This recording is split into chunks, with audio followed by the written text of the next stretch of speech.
if R groups are the same each side, then nothing is polarizing that pi system.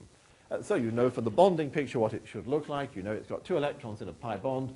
You know the electron density is evenly distributed, which means the pi orbital carrying that electron density is symmetrical with respect to the ends of the molecule. The polarization of CO, double bond, the oxygen has a delta minus property to it, and the carbon atom delta plus. You can put a nitrogen instead of an oxygen in that same situation. The nitrogen is less electronegative. It will distort the pi bond less, so the degree of delta minus, delta plus character, that difference in polarity between the ends, will be less in the nitrogen example, greater in the carbon example. With an unsymmetrical alkene, there is no real virtue in writing this carbanion. I've flagged up to you simple carbanions as high-energy structures that you don't encounter in organic chemistry mechanisms. So that representation is a high-energy representation, whereas when we had the oxygen example on the previous slide, that representation is more realistic because the anion is associated with an electronegative atom. So the alkene is not polarized. Now, let us add a polar group to that alkene and let's see what happens to it and use resonance to explore it and then identify where it's electrophilic.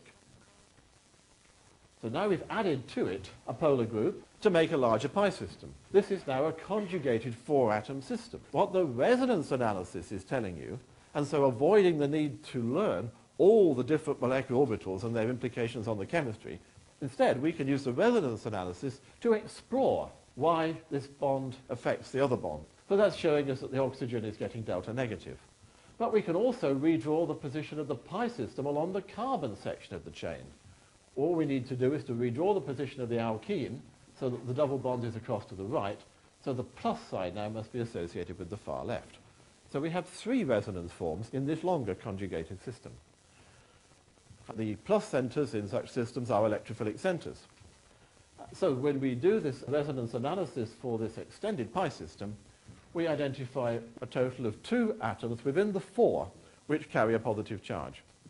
And that's the take-home message that you can get from the resonance analysis that you cannot get from just looking at the pi system.